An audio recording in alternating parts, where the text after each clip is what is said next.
Hello friends, welcome to my YouTube channel. इस episode में हम लोग पढ़ेंगे चरक निदान स्थान चैप्टर नंबर 6 शोष निदान। आगे बढ़ने से पहले मैं रिक्वेस्ट करती हूँ चैनल को सब्सक्राइब कर दीजिए एंड बेल आइकन बटन दबा दीजिए ताकि आपको फ्री ऑफ कॉस्ट जो हमारे लेक्चर्स डेली 2-3 चैप्टर्स अपलोड होते हैं उसके नोटिफिकेशंस ऑटोमेटिकली आपके फ़ोन में आते रहें और आपकी तैयारी अच्छी होती रहे। तो चलिए आगे बढ़ते हैं। शोष निदान में सबसे पहले बताया है कि अनेक रोग अनुगतो बहुरोग पुरोगम। ये किसके लिए कहा गया है, ऐसा क्वेश्चन आ चुका है कि अनेक रोग अनुगतो मतलब बहुत सारे इसके पीछे चलते हैं रोग, बहुरोग पुरोगम और बहुत से रोग इसके आगे चलते हैं। इसलिए शोष को यानी कि टीबी को राज्यक्षमा राजा भी कहा गया है, जिसके आगे बहुत सारे रोग होते हैं एंड जिसके पीछे बहुत सारे रोग चलते हैं।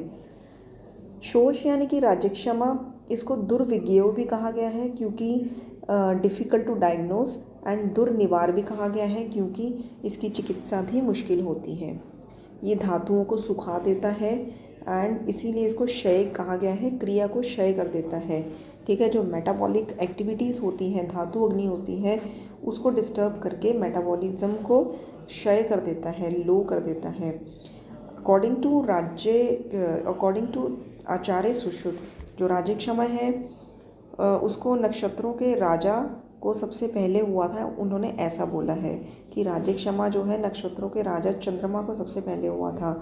एंड ये दुर्निवार क्यों है, ये दुर्निवार शब्द जो है आचार्य सुश्रुत ने कहा है कि राज्यक्षमा दुर्निवार इसलिए है क्योंकि इसमें विलंबिका कास श्वास शोष, ठीक है, शरीर को सुखा देता है, लंबे टाइम से खांसी और सांस लेने की दिक्कत, श्वास की प्रॉब्लम हो जाती है।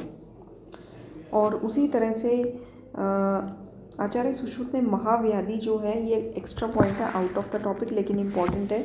आचार्य सुश्रुत ने महाव्याधि कहा है अपस्मार को और श्वास को, ठीक है, जबकि आचार्य चरक ने हलीमक को बोला है। शोष के 4 कारण होते हैं, वेरी इंपॉर्टेंट, साहस, संधारण, क्षय एंड विषमाशन।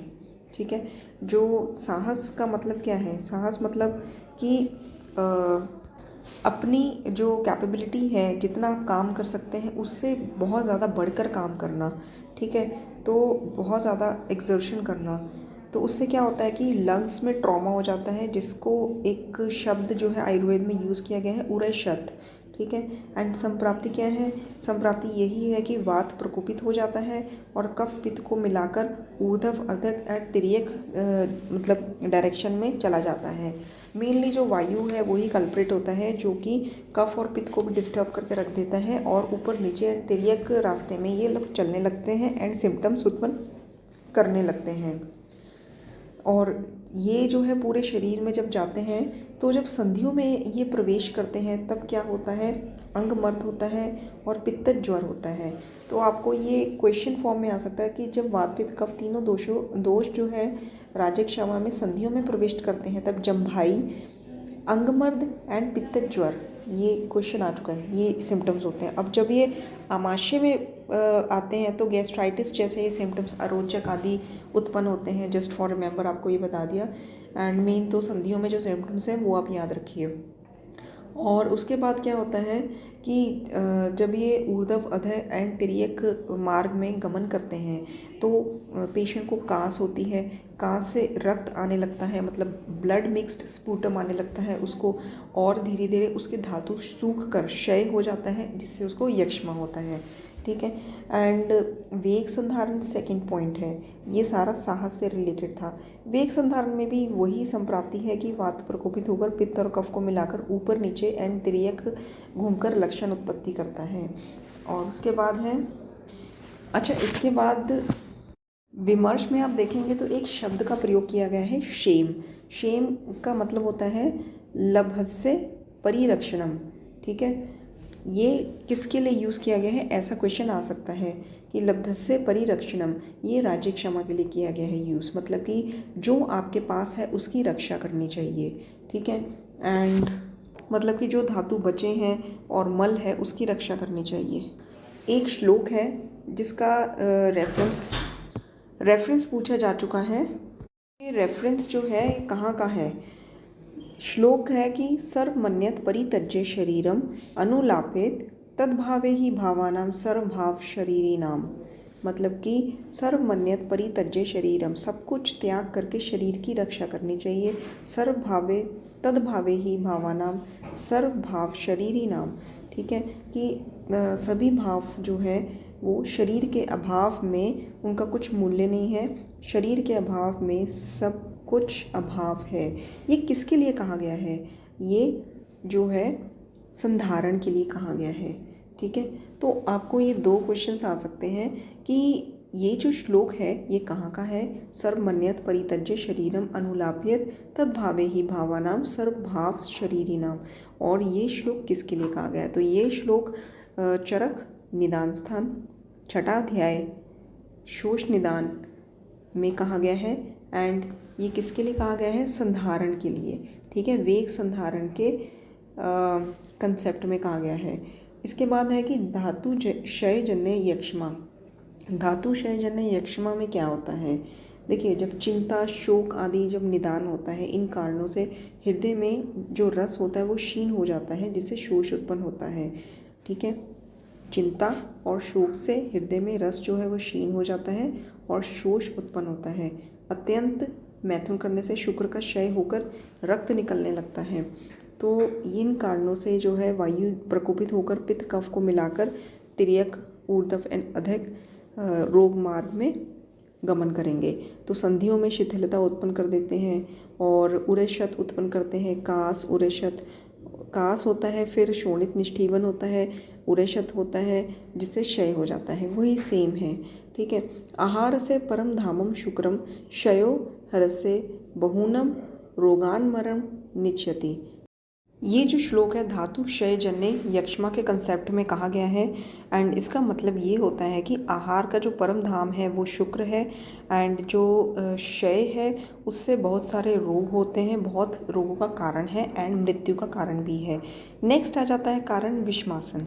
विषमासन में ये जो बताया गया है, अष्टविध आहार आयतन का पालन जब हम नहीं करते हैं तो वही सेम संप्राप्ति होती है। तीनों दोष प्रकोपित होते हैं, वात प्रकोपित होता है, पित्त और कफ को प्रकोपित करता है और फिर वो तीनों मार्गों में जाते हैं एंड लक्षण उत्पन्न करते हैं। स्रोत जो होते हैं अवरोध कर देते हैं। आहार से फिर धातु जो है वो नहीं बनते, सिर्फ मल मूत्र बनता है, इसलिए मल की रक्षा करनी चाहिए राज्यक्षमा के रोगी में, ठीक है। मूत्र पुरीश उपजायते भूयिष्ठम नान्यत तथा शरीर धातु। मूत्र पुरीश उपजायते, जो मूत्र पुरीश है उसका उपजनन होता है, उसकी रक्षा करनी चाहिए। ये जो श्लोक है मूत्र पुरीश उपजायते भूयिष्ठम नान्यस तथा शरीर धातु, ये जो है विषमासन जन्य शोष के कंसेप्ट में कहा गया है। मैं लास्ट में आपको सारा रिवीजन भी कराऊंगी, जिसमें हम लोग पढ़ेंगे कि कौन कौन सा श्लोक कौन कौन से निदान के कंसेप्ट में कहा गया है। नेक्स्ट है कि पुरीशो उपष्टबम, मतलब कि पुरीशवाद अग्नि इसका धारण करता है, ठीक है। तो जो शोष का रोगी है, दुर्बल है, कृश है, तब भी उसमें पुरीश की रक्षा करनी चाहिए। और इसके बाद आ जाता है एक श्लोक है, आपने बहुत बार सुना होगा, हिताशी स्यान मिताशी स्या तत्काल भोजी जितेंद्रिय पश्यन रोगान बहुन कष्टात बुद्धिमान विषमानात। मतलब कि हितकर आहार करना चाहिए, मितकर आहार करना चाहिए। मितकर आहार का मतलब क्या होता है? नपातुला आहार करना चाहिए। बुद्धिमान पुरुष को कष्टकारी रोगों को देखते हुए हितकर और मितकर आहार करना चाहिए। ये भी जो श्लोक है विषमासन जन्य शोष के रिलेटेड कहा गया है, क्योंकि विषमासन में मतलब कि ही यही होता है कि अष्टविध आहार आयतन का पालन ना करते हुए डाइट का, आहार का सेवन करना। तो हिताशी स्यान मिताशी, हितकर मितकर आहार करना चाहिए। स्यात काल भोजी, काल पर टाइम पर भोजन करना चाहिए जितेंद्रिय मनुष्य को। पश्यन रोगान बहु कष्टान बुद्धिमान विषमाशनाथ, ठीक है। तो ये सब देखते हुए बुद्धिमान पुरुष को कष्टकारी रोगों को देखते हुए हितकर मितकर आहार करना चाहिए, ठीक है। औपसर्गिक रोग कौन से होते हैं? आचार्य चरक ने कहा है औपसर्गिक रोग कौन से हैं? कुष्ठ, ज्वर, शोष, नेत्र अभिसंधि, ठीक है। एंड औपसर्गिक रोग का सुश्रुत निदान स्थान 5 में वर्णन है। चरक निदान 6 में, सुश्रुत निदान 5 में वर्णन है। एंड सुश्रुत ने सूत्र स्थान 35 में औपसर्गिक रोग को उपद्रव माना है। एंड नेक्स्ट इस राजश्रमा की जो निरुक्ति है, राजश्रमा को क्या कहते हैं? तम सर्व रोगाणाम कष्टतम, कि सभी रोगों में अत्यंत कष्टकारी है। ये राजश्रमा की निरुक्ति है। पूर्व रूप इसके क्या है? शवथु अभीक्षणम, बार बार शवथु का होना, थूक आना, ठीक है। और छर्दी अभीक्षणम, ये रक्तपित्त का है। तो अभीक्षणम वर्ड जहाँ पे लगता है वो अलग अलग व्याधियों में कैसे लक्षण बनता है ये सुनिए। शवथु अभीक्षणम फॉर राजश्रमा, छर्दी अभीक्षणम फॉर रक्तपित्त, ज्वर अभीक्षणम फॉर उन्माद एंड भ्रम अभीक्षणम फॉर अपस्मार, ठीक है। इसके अलावा राजश्रमा में पूर्व रूप और कौन से हैं? मुख मधुरता होती है, अन्न कालेच आयास, भोजन के समय थकावट होना, दोष दर्शन, मुखस्य पादाश्च शोफ, पीडल अडीमा, फेशियल एडीमा, ठीक है। पाण्योश्च वेक्षणम अत्यर्थम, और इसके अलावा अक्षणों खेतवा भासता, बाहु प्रमाण जिज्ञासा, अपने बाजुओं के प्रमाण मतलब कि कितनी पतली हो गई है, उनका डायमीटर कितना है, ये इसकी जिज्ञासा होती है, स्त्री की इच्छा होती है। एंड इसके अलावा विभत्स दर्शनम च आस्य काय, कि शरीर में अत्यंत निंदाजनक रूप को देखना, विभत्स दर्शनम च आस्य काय, ठीक है। एंड इसके बाद है कि विभत्स दर्शनम जो है वो राजश्रमा में कहा गया है। साथ ही साथ आपको मैं ये बता देती हूँ, और जो विभत्स चेष्टा है वो अपस्मार में बोला गया है। एंड विभत्स लक्षण जो है वो कृमि रूप में कहा गया है। दर्शनम अनुत्कानाम उदक स्थानम, मतलब कि जल के जो स्थान है वो सूखे हुए नजर आएंगे। दर्शनम अनुत्कानाम उदक स्थानम। और केशानाम नखानाम च अविवर्धनम, कि केश और नख जो है उनका वर्धन होता है।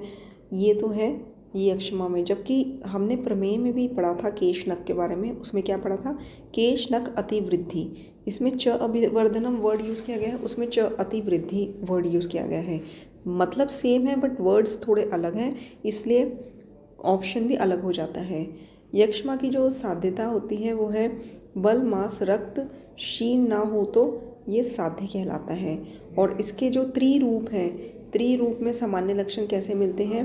देखिए, त्रिरूप मतलब 3 लक्षण कौन से हैं? अंश पार्श्व अभिताप, संताप करपात, सर्वांग ज्वर, ठीक है।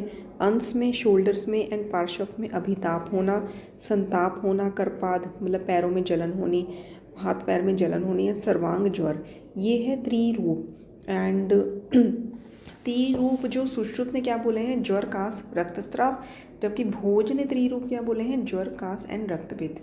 षड रूप क्या है? ज्वर कास पार्श्वशूल स्वर और वर्चोगदो मतलब अतिसार होना, ठीक है। ज्वर कास पार्श्वशूल स्वर वर्चोगदो। और इसके बाद एकादश रूप में ज्वर कास पार्श्वशूल तो सेम है और अतिसार भी सेम है एंड स्वर भेद भी सेम है। 6 तो सेम है। कास के साथ आप श्वास याद रख लीजिए, ज्वर के साथ अंश संताप याद रख लीजिए, पार्श्व शूल के साथ शिरेशूल याद रख लीजिए, अतिसार के साथ श्लेष्म छर्दन वॉमिटिंग, अरुचि के साथ शोणिष्ठीवन, ठीक है। तो लक्षण और ज़्यादा बढ़ जाते हैं, ठीक है। तो छठ रूप त्रिरूप क्या है? त्रिरूप में है कि अंश पार्श्व संताप है, सर्वांग ज्वर है, संताप करपाद है। जबकि छठ रूप क्या है? ज्वर है, कास है, पार्श्वशूल है एंड स्वर भेद है एंड वर्चोकद। एंड 11 एकादश रूप है वो क्या है? ज्वर के साथ श्वास याद रखना, कास के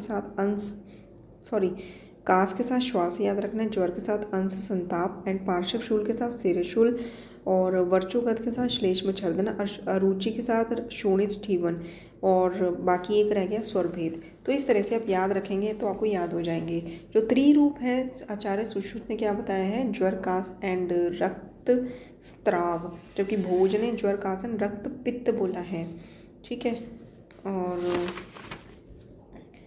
छठ रूप में भी अगर हम सुश्रुत की बात करें, जैसा कि आचार्य चरक ने ज्वर कास पार्श्वशूल स्वर भेद एंड वर्चोगत बोला था, वहीं पर आचार्य सुश्रुत ने ज्वर कास स्वर 3 तो सेम बोले हैं एंड 3 है श्वास शोणित दर्शन एंड भक्त द्वेष, ठीक है। और इसके बाद है कि आचार्य जो सुश्रुत हैं उन्होंने एकादश लक्षण और चरक के एकादश लक्षण दोनों के लक्षणों में क्या फ़र्क है। जहाँ पर आचार्य चरक ने श्लेष्म छर्दन बोला है एकादश लक्षण में, वहीं पर आचार्य सुश्रुत ने श्लेष्म छर्दन की जगह कंठ उद्वंस दाह बोला है। ठीक है, कंठ उद्वंस बोला है। और आचार्य चरक ने श्वास कहा है, उन्होंने श्वास ना कहकर दाह बोला है। तो श्लेष्म छर्दन एंड श्वास को हटाकर कंठ उद्वंस एंड दाह याद रखना है इन केस ऑफ आचार्य सुश्रुत। बाकी लक्षण जो एकादश वाले सेम है। वाग्भट आचार्य ने क्या कहा है, उनका कैसे डिफरेंस है, उन्होंने अतिसार को हटा दिया, शोणिष्ठीवन को हटा दिया। उन्होंने क्या रखा है, विडभ्रंश एंड विडशोष। ठीक है, तो विड से याद रखना, विडभ्रंश एंड विडशोष। तो दोस्तों ये था चैप्टर नंबर 6 शोष निदान। बहुत इंपॉर्टेंट चैप्टर है एंड इसको बार बार सुनिए वीडियो को अगर आपको चैप्टर बहुत अच्छे से पढ़ना है तो। और इसका मैं एक बार आपको रिवीजन करा देती हूँ। देखिए, शोष निदान में सबसे पहले बोला इसको राजा, अनेक रोग अनुगतो बहु रोग पुरोगम। ठीक है, जिसके आगे और पीछे बहुत से रोग हों। इसको दुर्विज्ञेय बोला है क्योंकि डिफ़िकल्ट टू डायग्नोस, एंड दुर्निवार बोला डिफ़िकल्ट टू ट्रीट। धातुओं को सुखा देता है और शरीर की क्रिया को क्षय कर देता है, इसलिए उसको क्षय बोलते हैं। आचार्य सुश्रुत ने इसको नक्षत्रों के राजा को सबसे पहले हुआ था ऐसा बोला है। दुर्निवार का मतलब ये क्यों कहा गया है, क्योंकि इसमें विलंबिका, कास, श्वास, शोष ये सब लक्षण मिलते हैं। महाव्याधि जो आचार्य सुश्रुत ने कही थी वो है अपस्मार एंड श्वास, जबकि आचार्य चरक ने महाव्याधि हलीमक कही है। शोष के 4 कारण हैं, साहस, संधारण, क्षय एंड विषमाशन। साहस में मतलब क्या होता है कि बहुत ज़्यादा ओवर एक्सर्शन करना, अपने कैपेबिलिटी से ज़्यादा काम करना, जैसे लंग्स ट्रॉमा, उरेशत हो जाता है, वात पित्त कफ जो है प्रकोपित होकर ऊपर नीचे तिर्यक घूमते हैं। संधियों में जब प्रविष्ट हो जाते हैं तो अंग मर्द, पित्त, ज्वर और जम्भाई लेते हैं, ये साहस के केस में है। आमाशय में अरोचक आदि सिम्टम उत्पन्न करते हैं। और कास, उस कास में रक्त आने लगता है, क्षय हो जाता है, यक्ष्मा हो जाता है। वेग संधारण में वेगों को संधारण करके संप्राप्ति सेम है। तो वेग संधारण में एक श्लोक है शेम। शेम मतलब कि लब्धस्य परिरक्षणम, जो आपके पास है उसकी रक्षा करनी चाहिए। अगर मल बचा है पेशेंट के शरीर में तो मल की रक्षा करनी चाहिए। लेकिन वेग संधारण में एक श्लोक आता है, सर्वमन्यत परित्यज्य शरीरम अनुलाप्य तद्भावे ही भावानाम सर्वभाव शरीरिणाम। ये राज्य क्षमा में शोष निदान में चैप्टर नंबर 6 चरक निदान वेग संधारण की कंसेप्ट में कहा गया है कि सब कुछ त्याग करके शरीर की रक्षा करनी चाहिए, क्योंकि शरीर के अभाव में सब कुछ अभाव है। ठीक है, अन्न धातुशय जन्य में जो श्लोक था वो था, आहार से परम धाम शुक्रम क्षयो हरस्य बहुनम रोग मरणम नियच्छति, कि आहार का परम धाम शुक्र है और क्षय से बहुत रोग होते हैं और ये मृत्यु का कारण भी होता है। धातुशय में चिंता शोक से रस, हृदय में जो रस है उसका क्षय हो जाता है, शोष होता है। अत्यंत मैथुन से शुक्र क्षय हो जाता है एंड रक्त निकलने लगता है। ये 2 पॉइंट्स बताए थे। विषमाशन में जो है अष्टविध आहार आयतन का पालन ना करने से वही संप्राप्ति, तीनों दोष प्रकोपित होते हैं एंड आगे आपको पता है इसमें स्रोतों का अवरोध हो जाता है एंड आहार से फिर प्रॉपर एब्जॉर्प्शन, असिमिलेशन नहीं होती, धातुएं बनती नहीं है और सिर्फ पेशेंट में मल जो है वो बनता है एंड मल की रक्षा इसीलिए करनी चाहिए। तो इसमें श्लोक जो है मूत्र पुरुष उपजायते, मूत्र पुरुष जो है वो बनते हैं भूयिष्टम नान्यस तथा शरीर धातु। तो इसीलिए जो शरीर धातु नहीं बनते हैं मूत्र पुरुष बनते हैं, तो मूत्र पुरुष का जो है वो रक्षा करनी चाहिए। और दुर्बल कृष में भी पुरुष की रक्षा करनी चाहिए। और इसमें 2 श्लोक हैं। ठीक है, एक तो मूत्र पुरुष उपजायते, एक भूयिष्टम नान्यस तथा शरीर धातु। और दूसरा श्लोक मैंने बोला था हिताशी स्यान मिताशी स्यात् काल भोजी जितेंद्रिय पश्यन रोगान बहून कष्टात् बुद्धिमान विषमानात्। ठीक है, तो जो हितकर और मितकर आहार करना चाहिए, बुद्धिमान जो पुरुष है वो कष्टकारी रोगों को देखते हुए हितकर मितकर आहार करता है। और विषमाशन जन्य शोष के कंसेप्ट में कहा गया है। औपसर्गिक रोग कौन से हैं, ज्वर है, कुष्ठ है, शोष है, नेत्र अभिसंधि है। 4 बताए हैं, ज्वर, कुष्ठ, शोष, नेत्र अभिसंधि है। एंड सुश्रुत ने निदान स्थान 5 में औपसर्गिक रोगों का वर्णन किया है एंड सूत्र स्थान 35 में औपसर्गिक रोगों को उपद्रव माना है।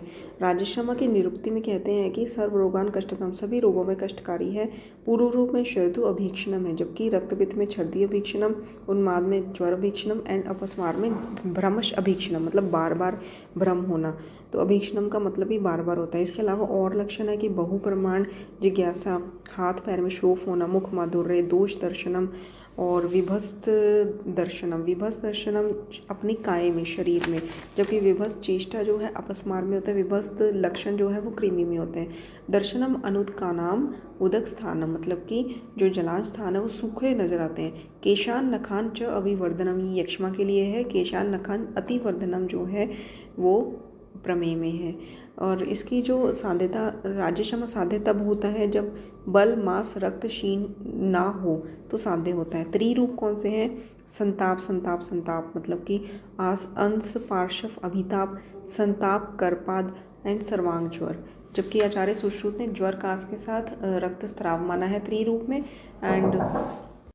एंड आचार्य भोज ने ज्वर कास एंड रक्तपित्त माना है। षड रूप में आचार्य चरक कहते हैं ज्वर कास पार्श्वशूल स्वर एंड वर्चोगुत, मतलब अतिसार। एंड एकादश में ये 6 हैं सेम, एंड प्लस 5 अलग से हैं। 5 कौन से हैं आपने इस तरह से याद करना है। ज्वर के साथ श्वास, कास के साथ श्वास, ज्वर के साथ असंताप एंड अंश संताप, एंड पार्श्व शूल के साथ शिरशूल, स्वरभेद, अतिसार के साथ श्लेष्म छर्दन एंड अरुचि के साथ शोणी स्टीवन।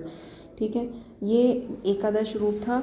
और आचार्य सुश्रुत ने जो एकादश में श्लेष्म छर्दन की जगह कंठ उद्वंस एंड श्वास को भी हटाकर दाह माना है। श्लेष्म छर्दन और श्वास को उन्होंने नहीं माना एकादश में, कंठ उद्वंस एंड दाह को माना है। और उसी तरह से आचार्य वाग्भट ने, देखिए सुश्रुत ने श्लेष्म छर्दन और श्वास को नहीं माना, आचार्य वाग्भट ने अतिसार और शोणित निष्ठीवन को नहीं माना एकादश में, उन्होंने विड भ्रंशन विड शोष को माना है। बाकी आचार्य चरक वाले सेम है एकादश वाले लक्षण।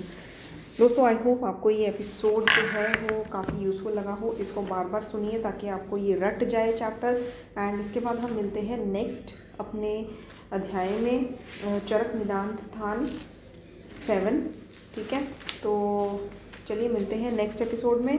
Take care. एंड अगर आपको पीडीएफ चाहिए, question PDF, MCQs PDF Charak volume 1 पर सूत्र निदान और शरीर विमान एंड इंद्रिय पर अगर आपको पीडीएफ चाहिए 200 रुपीज़ में, तो आप हमें कमेंट बॉक्स में कमेंट करिए, आपको पीडीएफ उसी वक्त आपके ईमेल आईडी पर मिल जाएगी। Thank you so much for watching and please channel को सब्सक्राइब करना मत भूलिए। Thank you so much, take care.